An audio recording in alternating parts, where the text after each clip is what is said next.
Hello and welcome to Me, the Wife and Wrexham AFC. A weekly podcast and YouTube channel where we discuss all things Wrexham. So sit back, put your feet up, relax and let's get stuck in.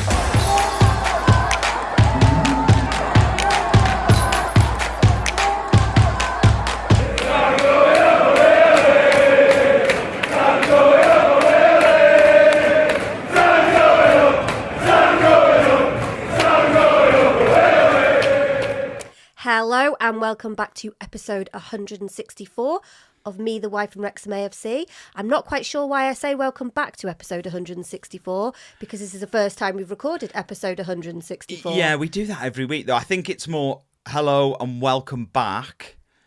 And then we go, I think that, I don't think we need to delve too much into that.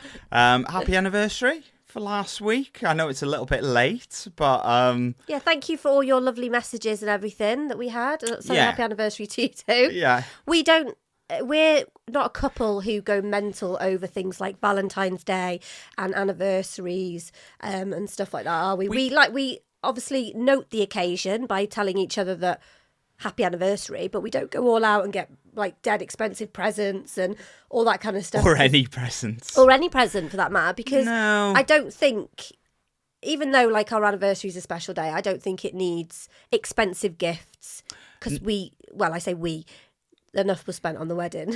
Yeah, I don't know. We've never really been like that. We don't really go all out on birthdays either, do we? I'm not sure what Are we a weird couple? I don't know, maybe, but it's I think we've very much focused heavily on making every day important. God, this sounds like some sort of therapy session, but rather than going right, okay, this day I've got to be nice to you because it's your birthday, because it's this. I think we just very focused on just to do that all the time. And rather than spending loads of money on presents, we'd rather do something as a family. Yeah, I think so. But anyway, thank you for all your lovely messages. Yeah, no, thank you very much. It was 12 years married feels like 100. I joke, obviously. There's me saying be nice every day. Look, on this week's show, we're going to talk about our fourth league game of the season away at the Den, where we faced Millwall. No spoilers, but I think you can probably guess how that went. Our Carabao Cup second round game at Preston. We've got the quiz, of course. No games to look forward to for next week. We'll talk a little bit more about that.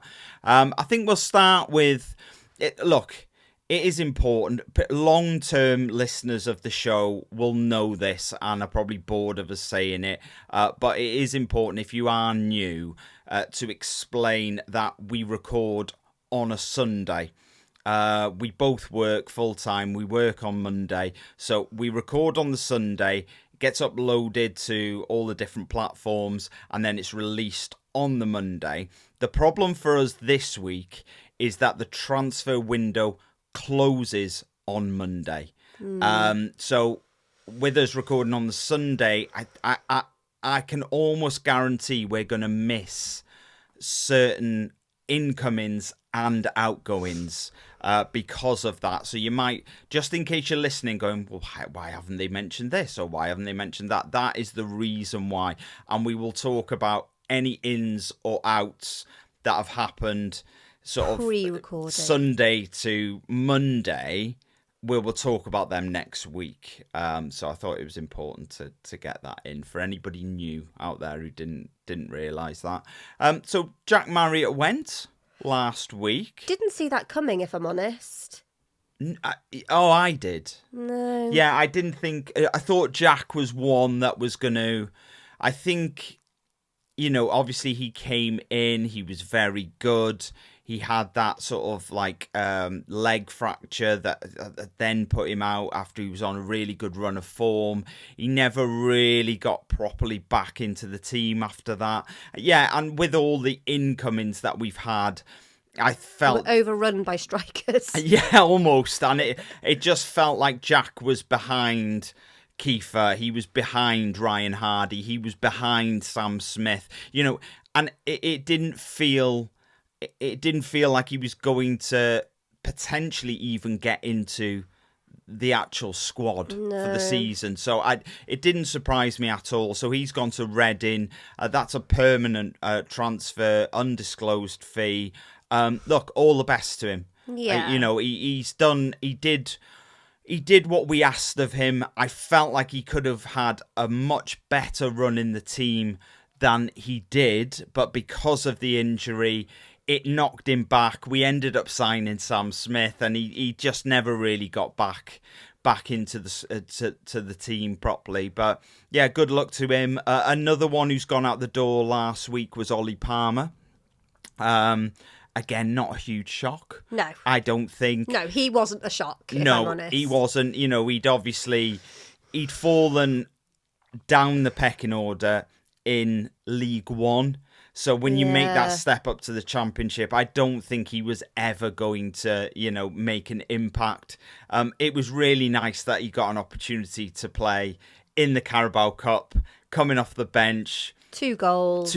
Proper send-off, that was. Yeah. And I think a lot of people underestimate Ollie Palmer on what he's actually done for the club and how instrumental he's been in the promotions that we've had. Obviously came in the National League, and he's done a lot. I think maybe goals wise he was obviously overshadowed by Paul, so people sort of feel that diminished his importance in the squad, but he was massively important. Not just the goals he scored, but I think for me it was the goals that he facilitated rather than assisted, I'd say, because big, horrible striker, people didn't like, he tied up defenders, and it allowed other people to score, and it allowed us to be more attacking and play balls up to him, which a lot of people didn't like a lot of the time, but is what it is. So yeah, I'm massively grateful to what Ollie did for us, but definitely the right time. Apparently, obviously because his contract was terminated by mutual consent. Yeah. I never believed that, if I'm honest. Mutual consent. But apparently he contacted Swindon. Okay. Ollie Palmer contacted Swindon. Oh, I didn't That's know that. That's what I've read. Okay. Not sure what the conversation would have been, but yeah. And maybe that's why, if it was his contract was terminated by mutual consent, maybe that is why, because he's contacted other clubs to... Yeah, he's had a conversation with Parky. Parky's probably told him, look, you're not going to be in the squad next season. We want you to go out, and we want you to go and find another club.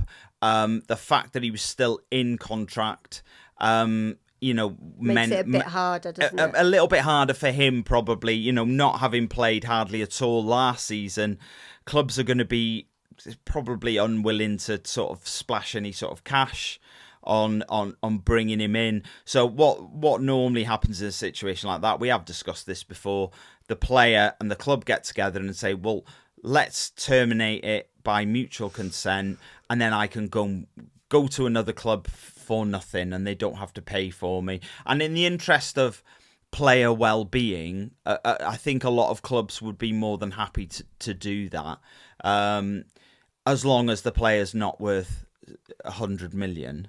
Then they're not going to go, well, we're not doing that. We're going to hold out for the fee. No Ollie Palmer. I don't think he's worth 100 million. No, do you know what I mean? So it's in the best interest of the player to do that.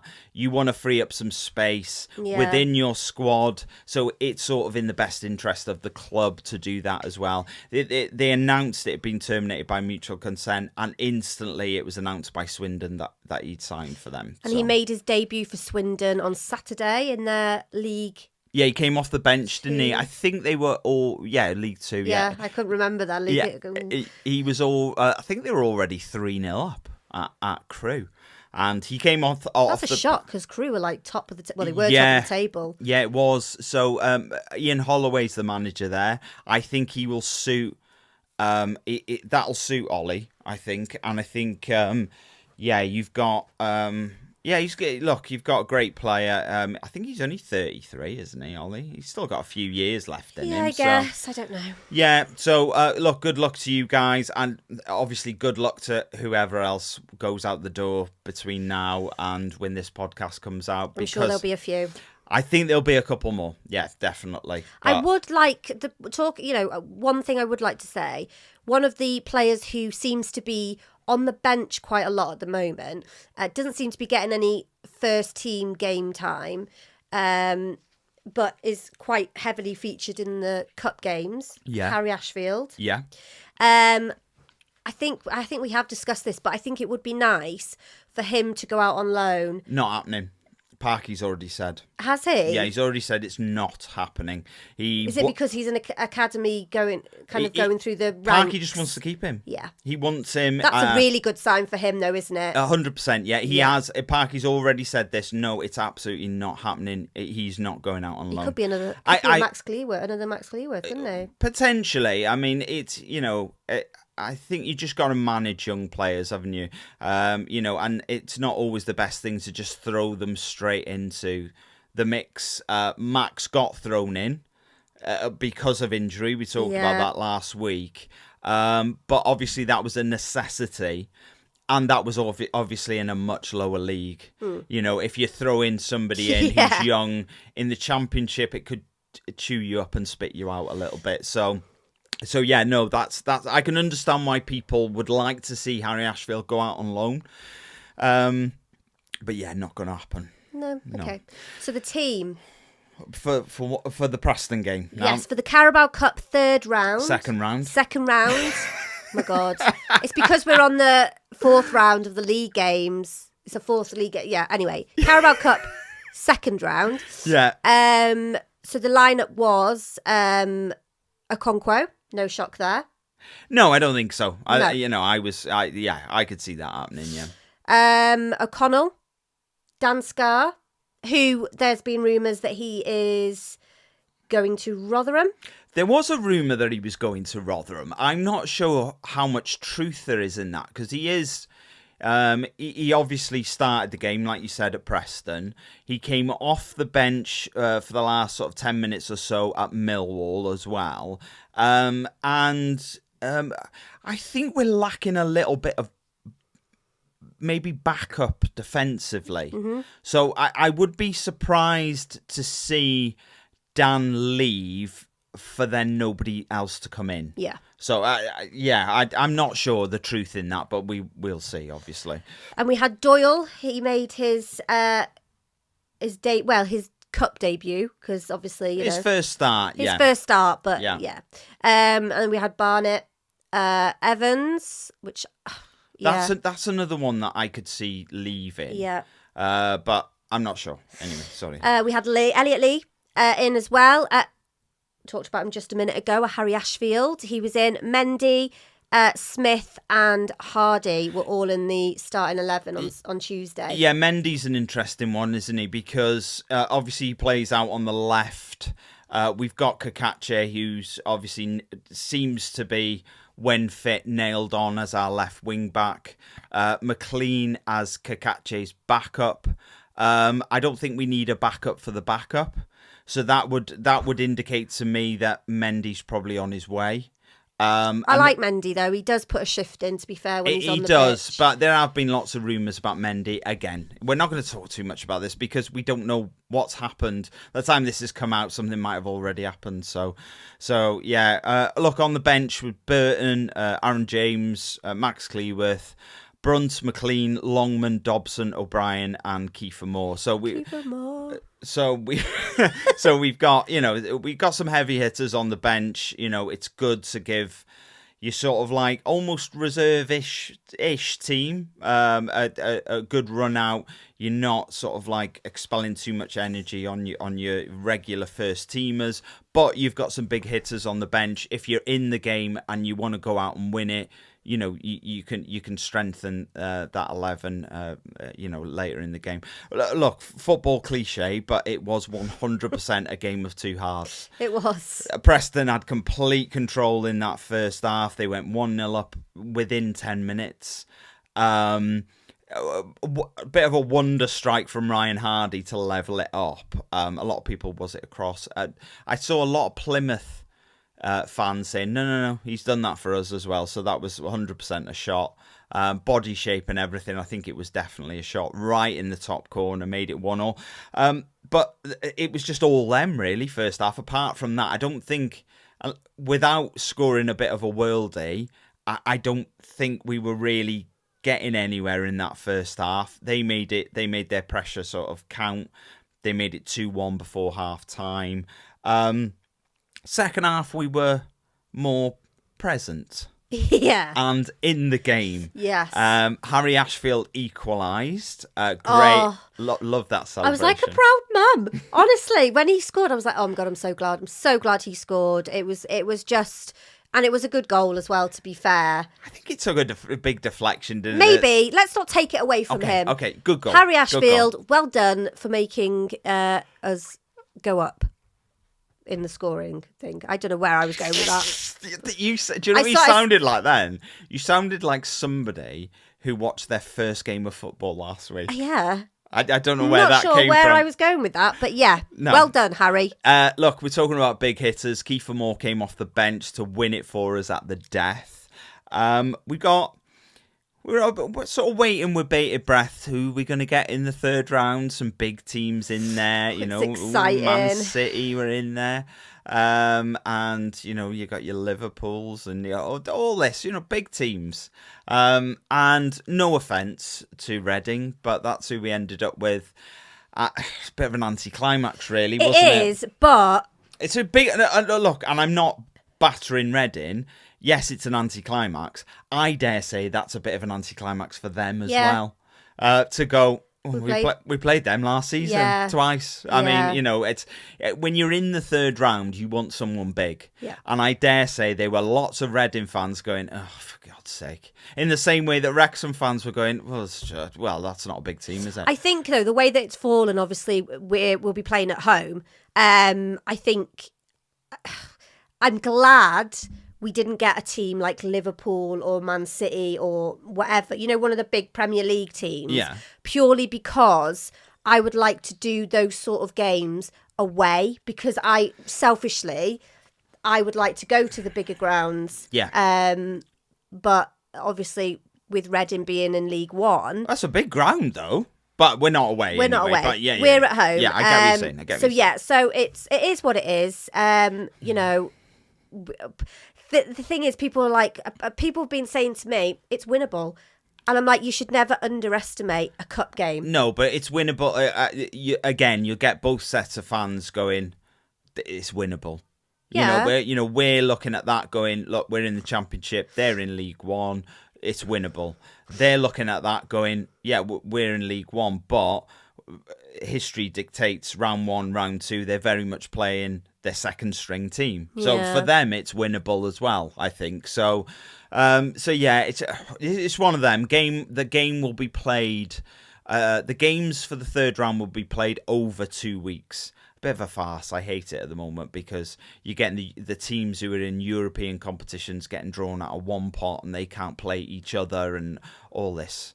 But that was weird. It's weird. I just whatever, and it's like. So the games will be played over 2 weeks. So it'll be week commencing the 15th of September and week commencing the 22nd of September. It hasn't been confirmed at time of recording when the game is actually going to be. So we will wait and see. But we'll move on to Millwall anyway. Starting 11 at Millwall. So Danny Ward was back in. You had Cleworth, Cody and Doyle in for his first league start. I think a lot of people he played well at Preston, and a lot of people were impressed by him. Yeah. And then he was brought off after an hour, and a lot of people were like, why is he coming off? He's playing really well. For this reason, I think. I think the obvious answer was Parky'd seen enough in that first hour that he knew he wanted to start him on Saturday. So he wasn't going to tire him out too much and risk anything. He wanted to bring him off to start him on Saturday, which is obviously what happened. So we had Longman and Kakache as wing backs. In the middle, Matty James, who was captain again on Saturday, Dobson and O'Brien. And then we went for two up front this week, so not the usual sort of one up top and one in behind that we have been playing. Main reason we didn't do that is that we had no one really to play in behind. Josh Windass out, and Nathan Broadhead had a bit of a calf problem. That's why he didn't play. We're not having much luck with these new players, are we, that we've had coming in? Not really. We were entrusted with 3 Wales internationals, and we've crocked 2 of them. So anyway, yeah, and Kiefer Moore looked like he almost broke his nose on Saturday. So we nearly crocked all 3 of them. But anyway, we'll come on to that in a little bit. Well, we didn't. No, we didn't. We didn't. No, we didn't. Look, strong 11 on the bench: Okonkwo, Brunt, Scar, Barnett, McLean, O'Connor. Ashfield, Lee and Smith. O'Connor? What was that for? Are you thinking he's on his way out as well? Yeah, sort of. Yeah. And I was quite surprised when I saw that on the weekend, but yeah. Who else would they put, though? Well, at the moment, obviously, we've got injuries and stuff. So. Yeah, I don't know. Well, look, wait and see. I'm not talking anymore about who's going out the door because... We don't know.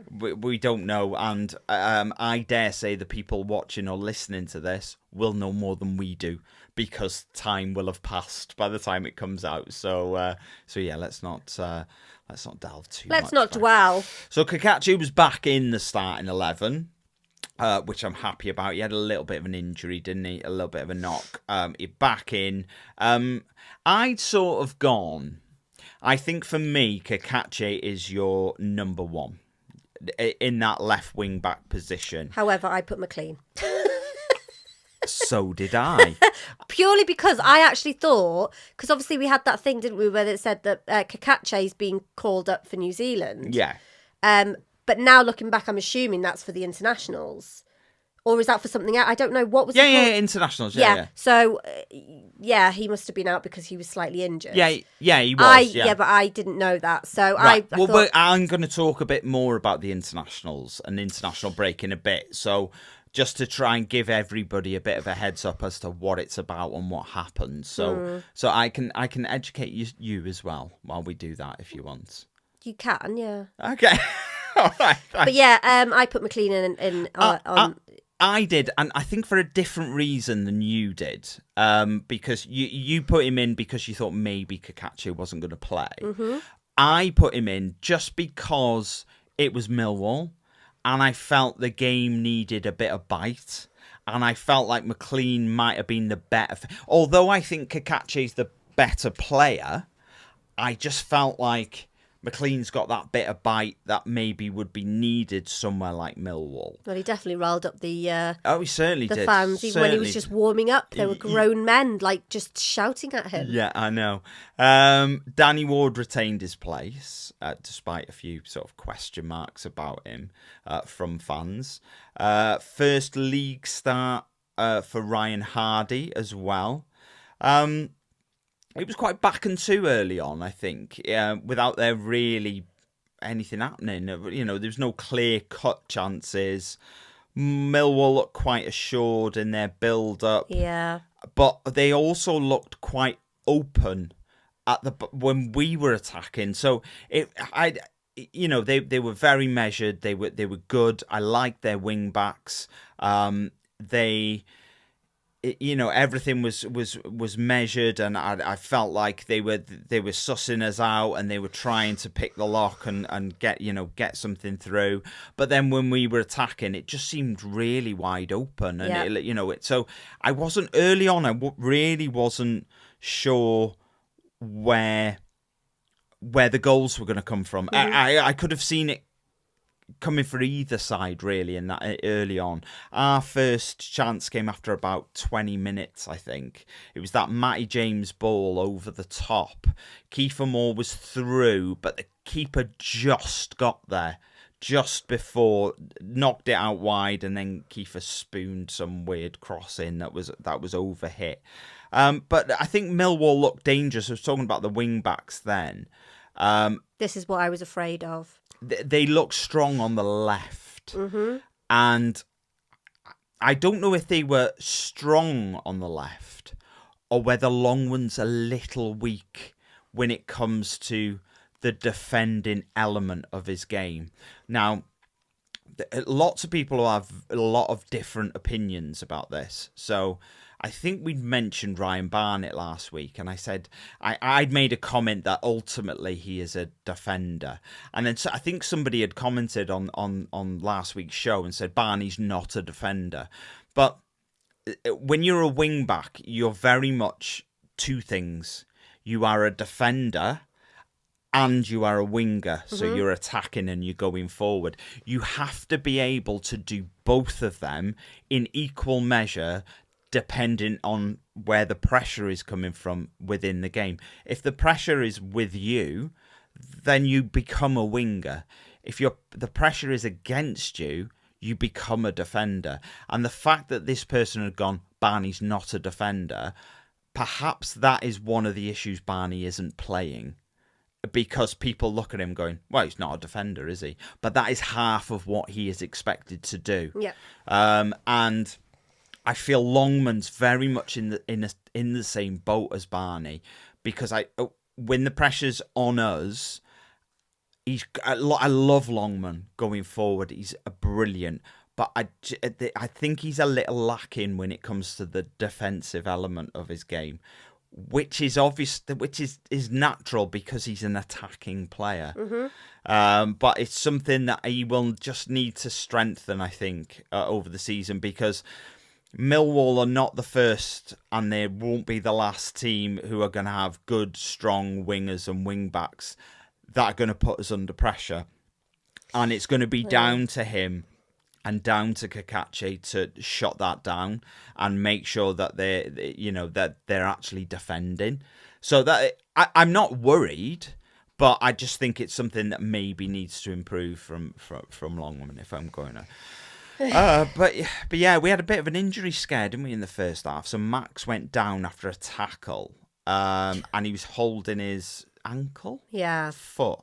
Now, Max has been great for us. I was a little bit worried because he looked limpy. He did look limpy, yeah. Yeah, and I was... The technical term. The technical term. The medical term of hurting your ankle. He looked a bit limpy. He did look a little bit. They had one player, Millwall, which I felt suited the whole sort of ethos and mentality of Millwall being this, like, strong, difficult team to play. It was they had a midfielder called Luongo. He wasn't shy of a tackle. He was getting stuck in. So was Max, though, to be fair. Yeah, he was. Yeah, he was. A lot of them were. He wasn't shying away from an old tackle. No, hence why he got hurt. Yeah, I know. Look, it was 0-0 at half-time. I was happy with that. I think I was.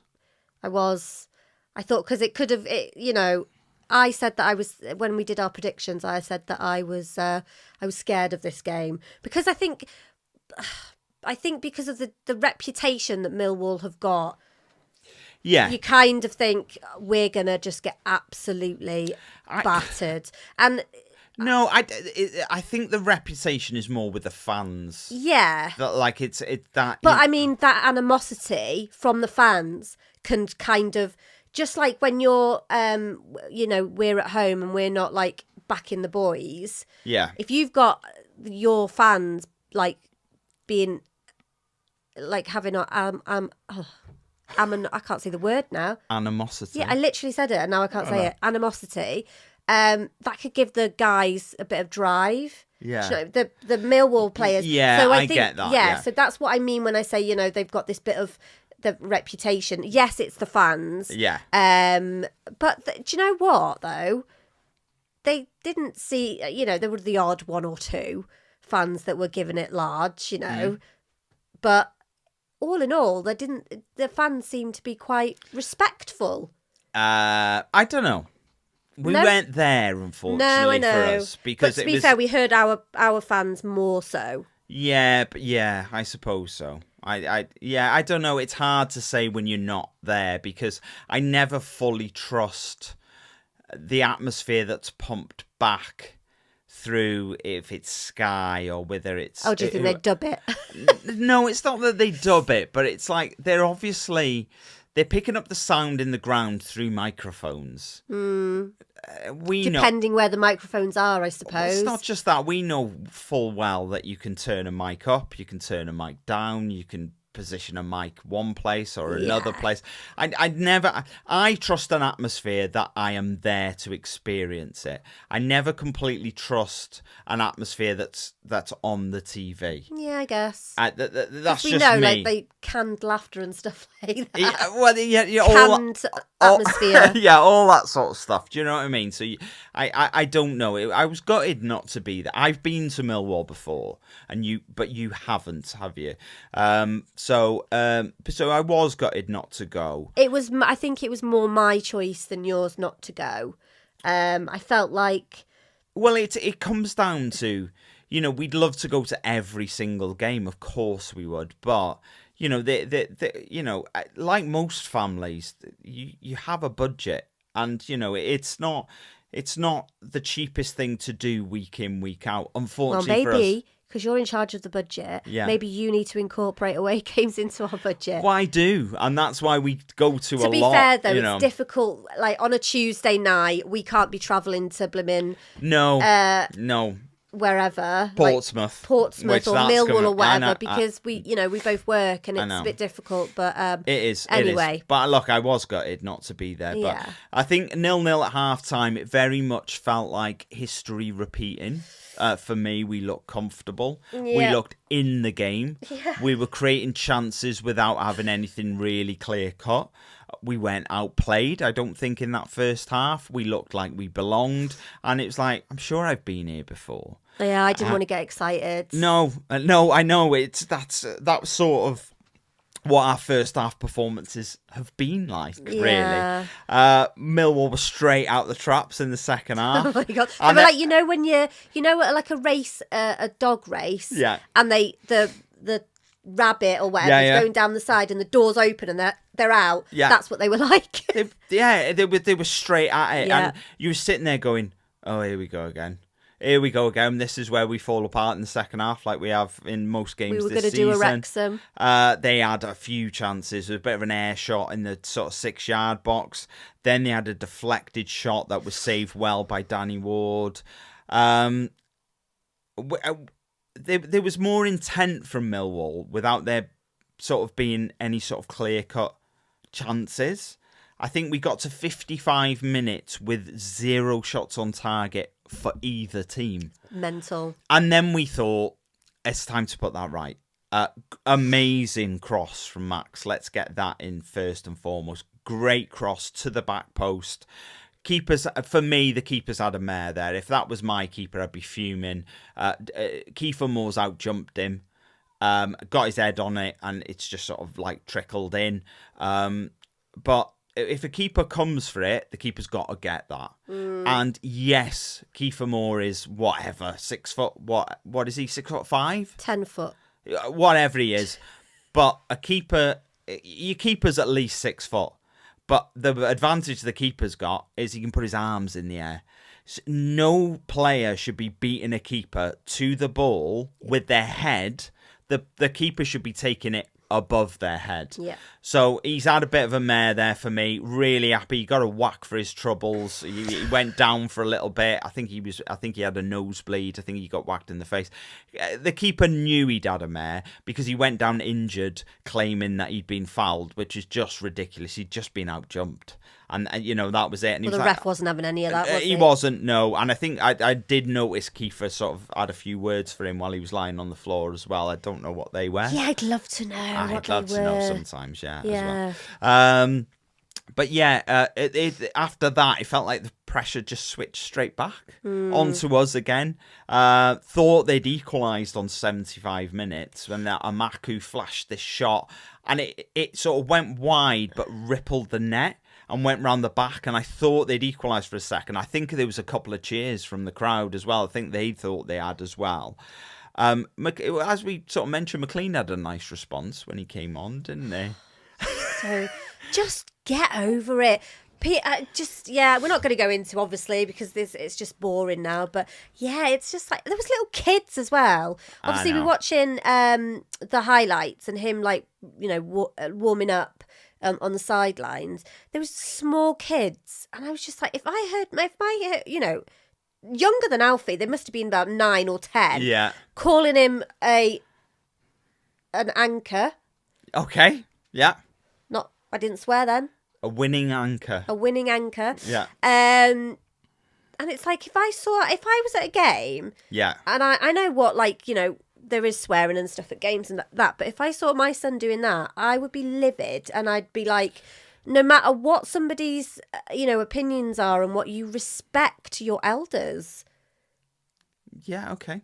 No. Oh, no, it's fine. I'm not disagreeing with you. And I don't think, our son sees, he comes to the games and he sees a lot of swearing and all that kind of stuff, mainly from his dad. I could never imagine. Yeah, I know. I couldn't ever imagine him hanging over the advertising hoardings, giving dogs abuse, a sub warming up. Oh my God, I would literally think I'd be in the Twilight Zone if that happened. So he's not that type of lad. He's not at all. No. But yeah, he got some stick when he was warming up, but he was sort of like, as ever, it was like. Yeah, whatever. He's had years of it. He doesn't care. I think he really wanted to play at Millwall. He did. Yeah, he wanted to get on that pitch and play. Yeah, 100%. Look, we soaked up a lot of their pressure in that second half. We hit them on the break. It was 3-on-1 at one point. Kiefer had it in the middle. He had Sam to the left. Lewis O'Brien busting a gut to get outside him on the right. Should have played it to O'Brien. Kiefer chose the wrong ball. He played it out to Sam. Sam tried to cross it and it got blocked. Wrong ball. Should have been 2-0 at that point. But yeah, there was 7 minutes added on after that. And I was like, this is going to be a nail biter.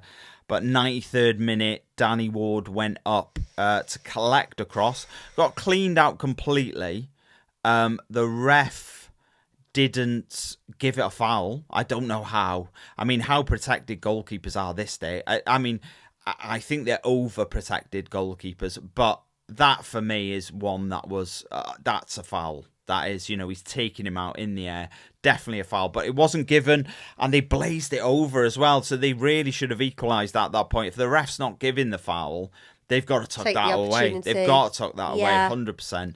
Massive, really long delay at that point. Arthur obviously came on. So I just need to clear something up for a lot of people because a lot of people are confused. So what are the rules on substitutions? I think that is something that needs to be cleared up for a lot of people. So you are allowed 5 subs in a game. We'd made them. No, we hadn't.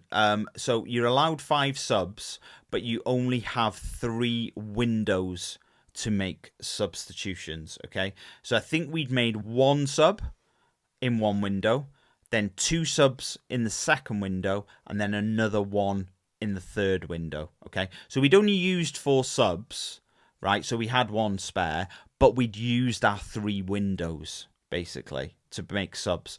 So at the point when Danny Ward had to come off, technically, we've got no more windows to make subs. So really what should happen is a player who's currently on the pitch has to then go in goal because you can't make another sub because you've used all your windows, okay?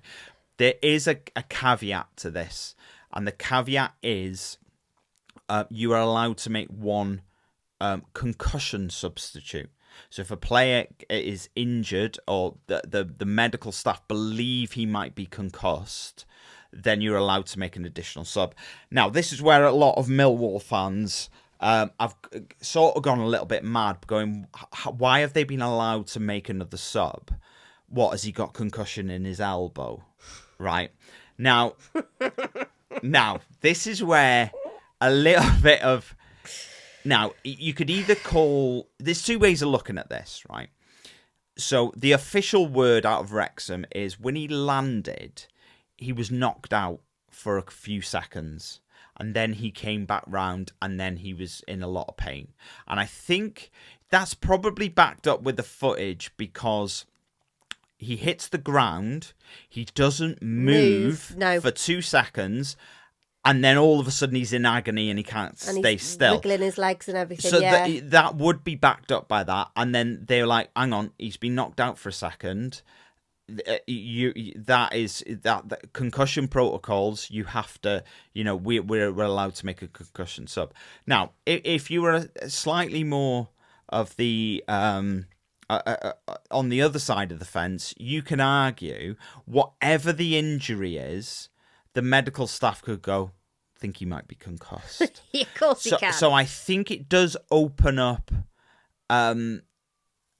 It opens it up for abuse, shall we say, in that scenario. It's a very grey area, isn't it? It is a little bit, because whatever the injury is, you could literally go, think he might be concussed. As a medical professional, I think he's concussed. So, yeah, I think it was probably right on Saturday because of what we've just explained. Yeah. But at the same time, that is very much open for being abused by clubs who want to or need to make an additional sub when they don't have another substitution window available. Anyway, look, he looked like it was his elbow. I think we were a little unsure while he was down. He was down for a long time. What was it, his collarbone? Was it his shoulder? We've since seen him. We've seen a little video, haven't we? Services, getting a Mackey's. Or was it a Burger King? I'm not 100% sure. It was a Mackey's. It was, yeah. So, I mean, you've been in hospital, you've had a scan, your arm's in a sling. Plaster. He was obviously, there's a video of him at a service station somewhere buying a McDonald's, still in his full kit. And people are like, is this real? And it's like, well, who would really walk around in a full Danny Ward kit and have their arm in plaster and a sling? Yeah. I think it was real. So yeah, but come on, I mean, go and buy the guy a Big Mac. Why is he having to go and buy his own? How do we know that he bought his own? He may have just been choosing. No, I mean, why is he even going there? He knows what McDonald's make. Could have sat in the car and gone, mate, go and get us a Big Mac. Maybe he wanted to get out. Maybe stretch his legs. Maybe he did. I don't know. It's just funny to say. I would have loved to have been there. Look, when it did restart, lovely ball over the top from McLean. Lewis O'Brien, great finish, just lifted it over the keeper.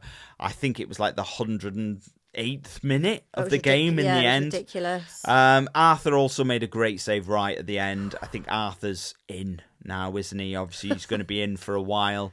This is like the Max Cleworth-Hayden scenario, isn't it? When not really, because Max was quite unknown, wasn't he, when he came in? Whereas we know Arthur. No, I know. I know. What I'm saying is, as much as you don't want a fellow player getting injured, you kind of think, oh, I'm in again now. So yeah, it's good. It's a good opportunity. Obviously, we're not playing for another 2 weeks. No. But it's a good opportunity for Arthur to get that training in and show what he can do when we play QPR. Yeah, I did see a quote on X. I think it was Wonderboy on X said after Danny Ward, it's obviously been our first choice this season. His injury means that we have lost our first choice goalkeeper every season to injury since 2015. That's really horrible. Yeah, it is, isn't it? But, look, good for Arthur. It's not like we're scrambling around. Arthur, is a great goalkeeper, and a lot of people have been calling for him to be playing anyway. So it's not like we feel like we're missing out massively, I don't think. So now you have your wish. Yes, and we've also got Callum Burton as a backup, who is also amazing. So I wonder now, in the next round of the Carabao Cup, whether Callum, because obviously, I think I'd guess so. Yeah, I think Callum will be getting in those in between the sticks, in the wooden sticks. Who was man of the match for you? Oh, it's a toughie. I've usually people go, oh, Kiefer Moore, he scored, but I quite like Lewis O'Brien. Yeah. But I think Max Cleworth for me. Okay. I would go with your first choice personally. I thought Lewis O'Brien was excellent. And I think he is... It's just the way you went, I thought, do you know what? I was going to go Lewis O'Brien. Didn't stick with my convictions. No. Because Ryan's, I've known Ryan long enough now to know when he's like, no, I don't agree with you. But I did agree with you, so you don't know me at all. I do know you. But anyway, Lewis O'Brien. Yeah. Yeah, Lewis O'Brien for me, I thought he was fantastic. I thought he was everywhere. And I thought, I tell you what, shout out, I thought Matty James was brilliant on Saturday. I thought Dobbo was brilliant on Saturday. I will hold my hand up. I was somebody who said, I feel like Dobbo was someone who would struggle in the Championship.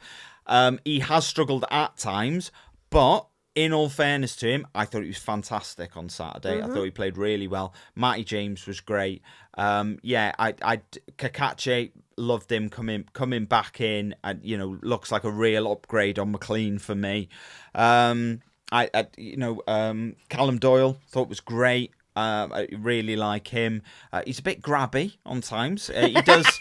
He likes getting tight to players, and he is a bit grabby. Well, he was trained at Man City. Yeah, and he got booked as well on the way. But very good. But Lewis O'Brien for me was sort of head and shoulders above, I think. I was actually worried about the booking scenario with this referee that we had. Yeah. Because I did a post, and obviously. Talking about the referee that was going to be reffing the game. Yeah. And I previously I was talking about last season because obviously we hadn't played enough games to kind of get enough statistics and all that kind of crap. Yeah. But I've started talking about this season now in regards to appearances. He has made... Prior to Saturday, he'd made 3 appearances and given out 18 yellow cards. Yeah, I looked a bit deeper into that because I was like, not that I was fact checking you, but I was like, that is a lot. Well, from transfer market, yeah, I got that information. But in your face, Ryan. He gave out, I think he gave out 10 in one game. Did he? Yeah. So well, there you go. Yeah. So that was So it's, but yeah, he didn't really wasn't card heavy on the weekend, was he? No, so. I think we had 2. And Millwall had 1, I think. Yeah. I think prediction-wise, we were both close-ish. You went for a 1-1 draw. And I think we were in the 90th minute. I went for 1-0 Wrexham. And we were in the sort of 85th, 90th minute. And I said, one of us, I got a feeling, is going to get this right. But I said to you that I'd rather you get your... Me. Yeah. As it turned out, neither of us got it right, as thanks to the last-minute goal. But we were both very close, I think. And 3 points, clean sheet, first win of the season. Yes. League games, I mean. First league win of the season. First clean sheet of the season. Yeah, brilliant. So, brilliant. It was a good day. Well, I say a good day out. We didn't go, but... No, it was really good. Roy said, what a win. I'm sure the haters will whine about possession stats, but the fact is that Millwall looked nervous on the ball and couldn't do much of quality with their possession. And Kiefer Moore seems perfectly designed for a Parky team and system. Yeah, 100%, Roy. Rick O'Brien, well, that was a very, very hard-fought 3 points. Lots of bumps and bruises and literally gave blood, sweat, and he's put in brackets, blood more, sweat, wild defensive effort, and tears, losing Ward. Cousin O'Brien sealed the deal to cap off the victory. They're not related, obviously. They're not, no. They're not related. TES, much needed. Now 2 full weeks to get some players back, or much closer. Broadhead, Rathbone, Thomason and Windass. So update on that. Broadhead isn't too serious and he should be fit again for QPR in 2 weeks. He's now not going away with Wales for their in the international break. Rathbone is still a little bit off. Thomason's close, few weeks. Windass is a couple of weeks away as well. So Thomason and Windass are both back training. So hopefully they're back again. Also, sorry, I've cut across your point here. Plus, might still bring in some Monday. Yes, hopefully so. And Del Boyd, I predicted 1-1 as the Den is a tough place to win. So happy to be wrong. I think Shan is as well, aren't you? Oh, yeah, 100%. I think I need to have a bit more faith, if I'm honest. But I think it's the third draw you've gone for. Yeah, purely because do you know what? Do you know what it is? I'm going to be honest.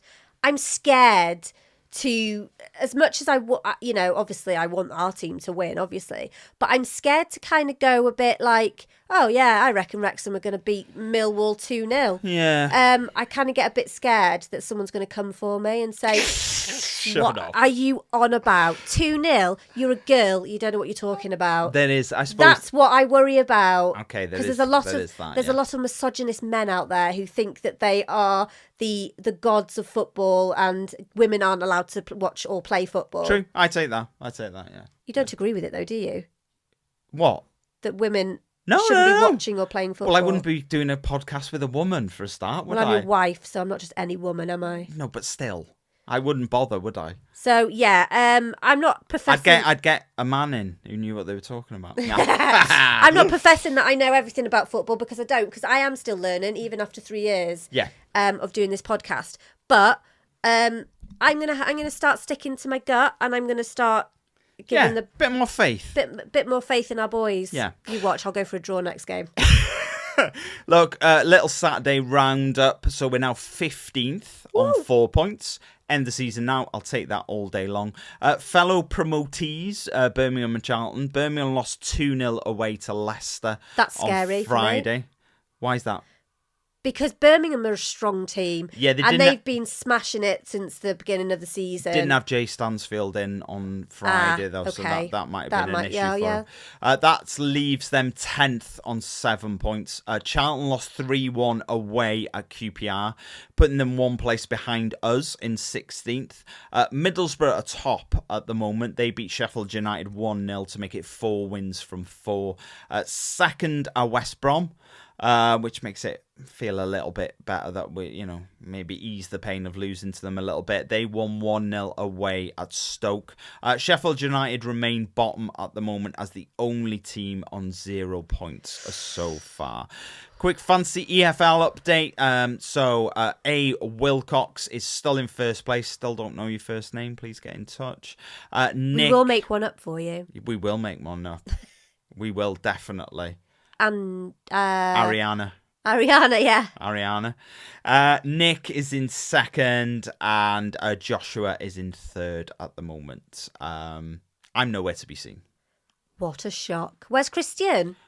Also nowhere to be seen. Come on, pull your finger out, lads. Yeah, no, we'll get there. Look, no game this week, as we mentioned. It's international break, so I thought I'd take the opportunity just to run through exactly what this means and what actually happens. It means it's going to be another boring Saturday. Yeah, potentially, because Wales don't even play on the Saturday. They play before that. So this break is the time when national teams play their qualifying games for the 2026 World Cup. So there are 4 international breaks during a season. They are the weekend of September the 6th, October the 11th, November the 15th, and March the 28th. They're the 4 international breaks during this season. It's just a week, isn't it, though? Yeah, it's just that weekend. So yeah. Wales are away to Kazakhstan on Thursday, the 4th of September. Obviously, we did have 3 players going to that. We may just have 1 now, by the looks of it. I think they need to wrap Kiefer Moore in bubble wrap until then. Please, that would be good. Yes. It's not always official qualifying games for a tournament either. So the international friendlies are played. It's to give the national teams an opportunity to get together and play competitive games, so they're not going months and months and months without being together, playing together, etc. So they're not always official qualifying games, like I said. As an example, the USA are playing a friendly during the international break against South Korea. The reason that they are playing a friendly is that they don't have to qualify for the 2026 World Cup. the USA. Why? Because it's in the USA. So that it's in USA, Canada, and Mexico. So as a host country of the World Cup, You're automatically you're in it. automatically in it. You don't have to qualify That's not fair. Well, it makes sense, doesn't it? If you've obviously. If you've got like a massive, the World Cup's in. I don't know. The World Cup's in Germany, yeah, and everyone gets really excited that it's in Germany. All the Germans get really excited, and then if you put Germany through qualifying, they didn't qualify, then there'd be a real complete lack of interest in that competition because their team is not there. So yeah, the host countries don't have to qualify. So it's a bit of a mix of stuff. Mainly, like I say, it's a break for national teams to play their qualifying games for big tournaments. If they don't have games, then they obviously play friendlies during this time. The other international call-up for us is Libby Kakache. He's obviously been called up by New Zealand to play in their game. So that's basically that's the international break in a nutshell. I'm kind of glad though, because obviously in previous seasons, if anybody got called up for international break, then the games would be postponed. Like the Port Vale Cardiff games being postponed because of international call-ups. Yeah, they got Ruben Colwell. So he's a Welsh international. So it's kind of nice that we have specific, obviously it's annoying because we don't get to watch football, but it's nice to have that kind of fitted into our schedule rather than going, this game, you make plans to go to this game on such and such a day and then... we have in previous seasons, we have played through the international break. Yeah, because obviously... We didn't have international players. No, I know, but what I'm saying is sometimes we did have games were postponed because of international. And, yeah. Or, it's not due to our team having international players, it's other teams, so they had to postpone it. So, yeah, so it's nice. But yeah, so that's no football on Saturday. Anyway. No. I would be interested to know when it comes to international. We've obviously got a lot of American fans and a lot of Americans who listen to this podcast as well, and other countries, of course. But I think we see the analytics, we know where people are listening. So predominantly America. I would be interested to know if the Americans have taken an active interest in Wales as a national team because of their support for Wrexham and following Wrexham, whether they've taken an active interest in Wales, or is it very much, look, mate, we support Wrexham, but USA is our... USA all day. Do you know what I mean? So I am quite interested, or because you're new to sport, is it like, I've never really supported the United States men's national team before, so I'll watch a bit of USA, I'll watch a bit of Wales.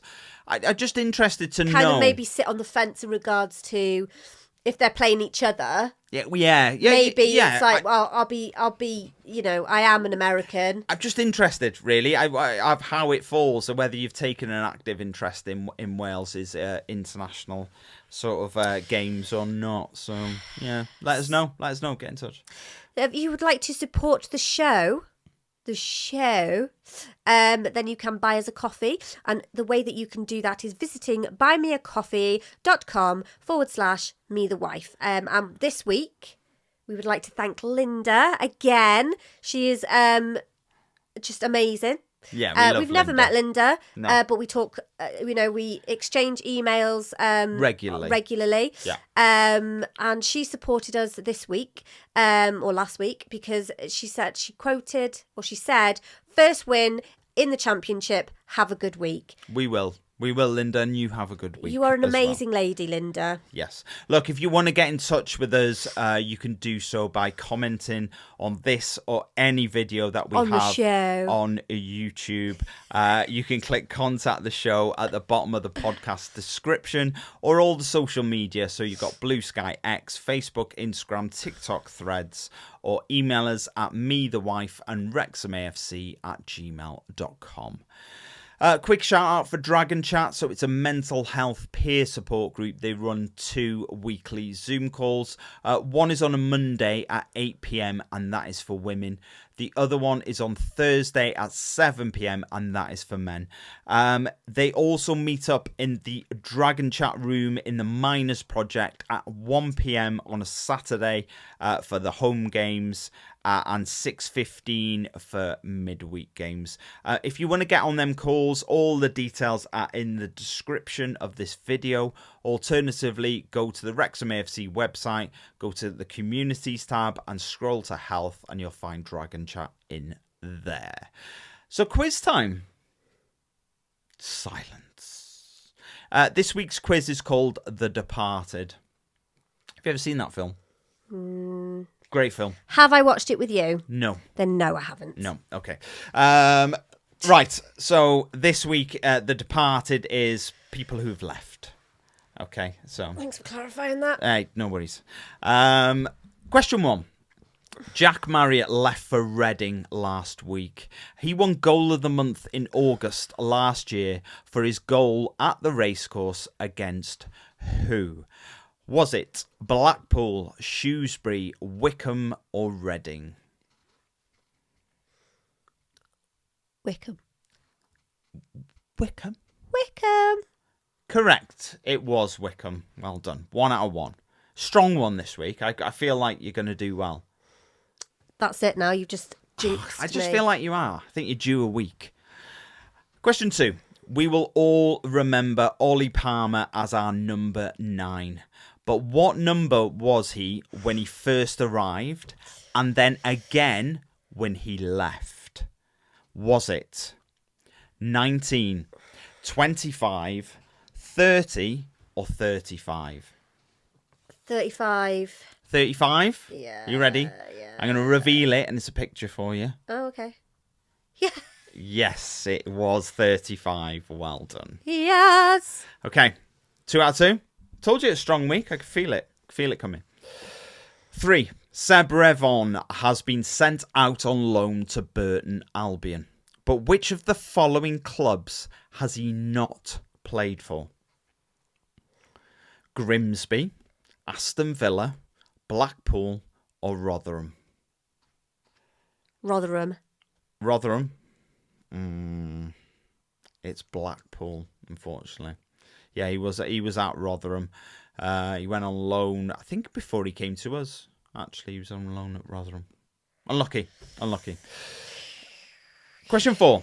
Jordan Davis was released by the club in the summer and took part in the PFA summer camp before signing for who last week? Was it Stevenage? I think you're going to get this one. Do you think? Stevenage, Grimsby, Fleetwood or Accrington? Let's muse on this for a while. Fleetwood. It was Fleetwood. Well done. Where's your picture of him in his Fleetwood top? I didn't do one. It was just there we go. Question 5. It's just for 4 out of 5. Good strong week this is. Mo Farl is now on loan with Port Vale. He grew up in Birmingham, but where was he born? Was it the Netherlands, the Gambia, France or Senegal? Oh. Do you know this, by the way? I know you look like you're doing the whole... Oh, no, I don't. Let's pretend like I'm thinking. Oh, no, I don't. Okay. No.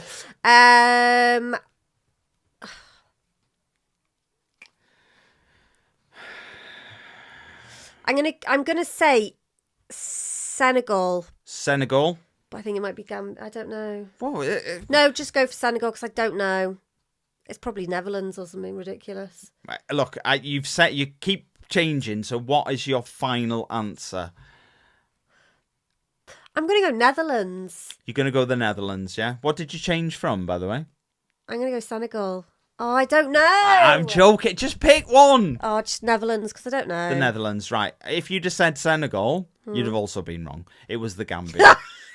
That was because I remember because Mendy's from Gambia, and I knew that we had 2 players from the Gambia. Well, why didn't you answer the Gambia then? Because I couldn't. I don't know. Oh, Shani. Do you know what? I've got something to say while you're just... we keep getting people asking if I will shout... don't do it, please. Don't do it. I'm not going to do it. Good, because it's just really lame. We keep getting this Ozzy Osbourne comment going, can you shout her name out like Ozzy used to? It's like shout Sharon. I don't... Her name's not Sharon. Do I look like a Sharon? No. You look like a Karen. No, no. So people keep saying shout Sharon. Like Ozzy Osbourne does. Like Ozzy Osbourne, but her name's not Sharon. Her name's Shan. So I was just dead confused by it. I don't know if people think your name is Sharon, or whether these people just want me to do it. Shout out Shan in the way that Ozzy Osbourne, but then I'm not sure that would make much sense. And it wouldn't be funny because you're not Ozzy Osbourne, and I haven't got a Birmingham accent. You haven't got a Birmingham accent. Also, we did have another comment as well when we did our predictions. Yeah. I found this quite funny. Yeah. Somebody said, I think the way you speak is boring. And I just said, don't listen then. Yeah. And then somebody else put, I like the way you speak. Keep up the good work, lovelies. So that was nice. Yeah, it was. Look, despite there being no game next week, we will be back next week. So join us again. Like the good old Arnold Schwarzenegger, we will be back. Yeah. Okay. Look, it's next Monday, 6 p.m. We're back again. We will discuss in a bit more detail any ins and outs that have happened on Monday, on transfer deadline day. Could also talk about the Wales game as well. Yeah, we might throw a little bit in there about the Wales game, talk about that, talk about how, obviously, we've got a vested interest now, and we've always had a vested interest. No, I mean... It's our national team. As a club, not as individuals. I mean, as a club, we've got a vested interest because our striker is now, playing for Wales. Do you think he'll get called up in the starting 11? Yeah, he usually plays, yeah. He does. So weird. It's so weird. It's still bizarre to me that I've been watching Kiefer Moore play for Wales for not years, because obviously he's not been around for like years and years and years. Yeah. But it's like so weird now that you see him on the pitch and it's like, oh my God, we've got Kiefer Moore. Yeah, I know. It's really so we will talk a little bit about that, and we'll look ahead to our game against QPR next week. But that's all to come next week. We hope you have a great week, and we'll see you next week. Yeah. Bye. Bye.